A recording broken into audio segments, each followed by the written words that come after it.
ইউনুস নবীরে খাইলো মাছেতে গিলিয়া, ফেরেশতা পাঠাইলে তখন ইসমে আজম দিয়া।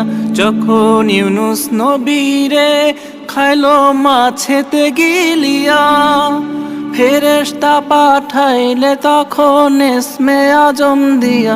দমে দমেতে হরদম পড়ে সে ইসমে আজম, দমে দমেতে হরদম পড়ে সে ইসমে আজম। সেই মাছের উদর হতে সে যে পেল পরিত্রাণ।